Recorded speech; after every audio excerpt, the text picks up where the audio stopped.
Okay, today we're going to double dip. We're going to talk about more behaviors of light, we're going to have diffraction, and we're going to talk about interference. Woo-hoo! So let's first talk about diffraction. This is for all waves, but we're going to focus on light today. So light spreads out from openings. Alright, what does that mean? Well, let's show you a picture in a second here. Boom! There's your picture. So if you have a gap here, here's your opening, right? Light is going to spread out from there. Now, you can notice from this and the next one here that the amount that it spreads out, like the angle here, depends on some stuff, okay? So what you want is you want the wavelength to be somewhat similar to your opening length, okay? So you see how this wavelength is very small and the opening is very big? That's why there isn't very much diffraction on this one. But for this, do you see how there's one wavelength is that big and the opening is very similar sized? This helps there to be much more refraction. And it's the same for here. You've got a bigger wavelength and a bigger with the big opening again. Okay? This also works with like one-sided openings because it's really the same thing. It goes around. Maybe you can imagine this at the beach when you can see waves and they have a harbor there, so they put wave breakers up and the waves can somewhat go around there, but you know, not very well.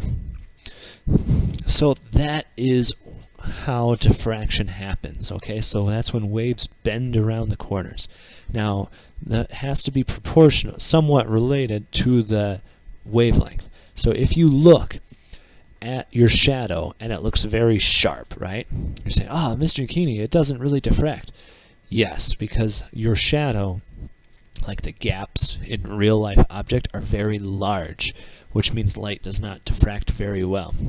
If you want light to diffract, you're going to have a very, very small gap. Okay?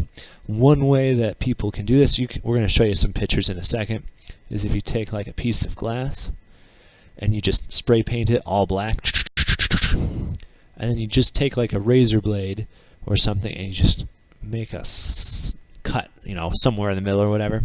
What they usually do is they make two of them so it can diffract on both. Now, these two little slits here are going to be very, very narrow because you just took a little razor and whoosh, scraped away the paint in just that one little spot. That will cause the light to diffract enough to be visualized, but we'll show you a picture of that in a second here. But first we have to talk about our word from our sponsor, interference.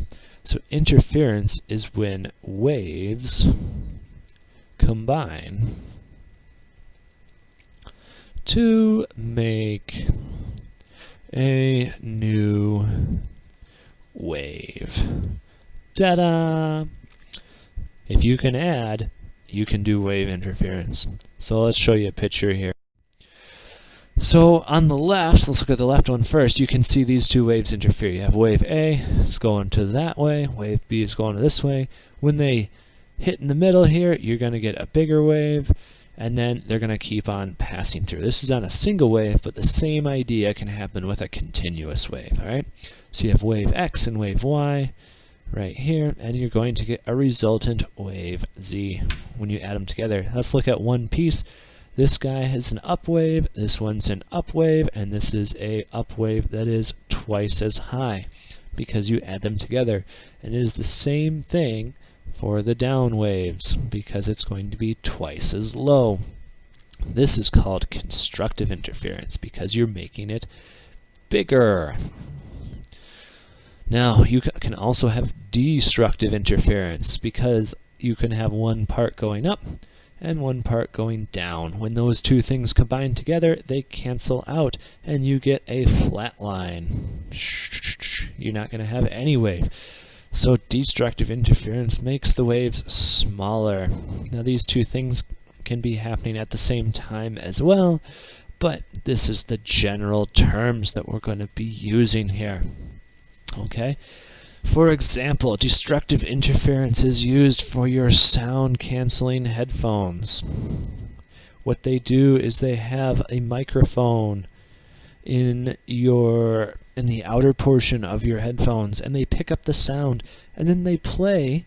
So let's say they record this sound, they hear this sound, and then they play this sound, right? But you'll never hear this sound.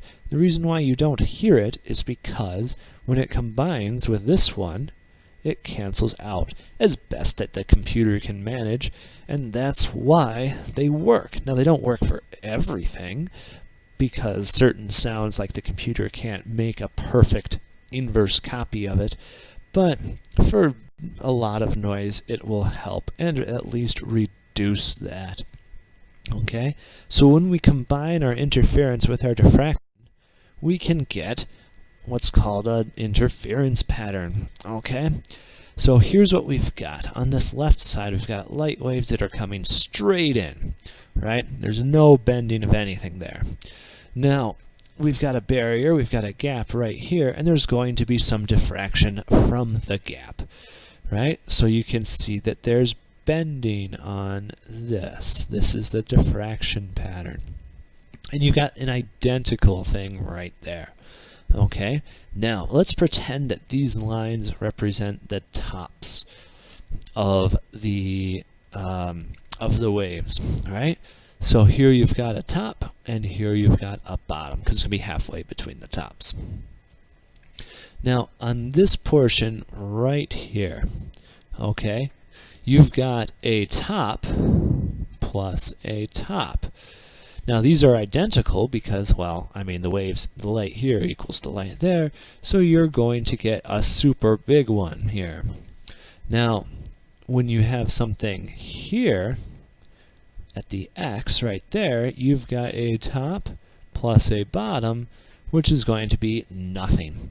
So your interference pattern, at this very center line, you're going to have a dark line, a very dark line. Ooh, is the dark one the light or the light one the light? I think it's the other way around, because this looks darker on the side. So when you have the two tops, you're going to have a very bright, it's going to be this guy right there.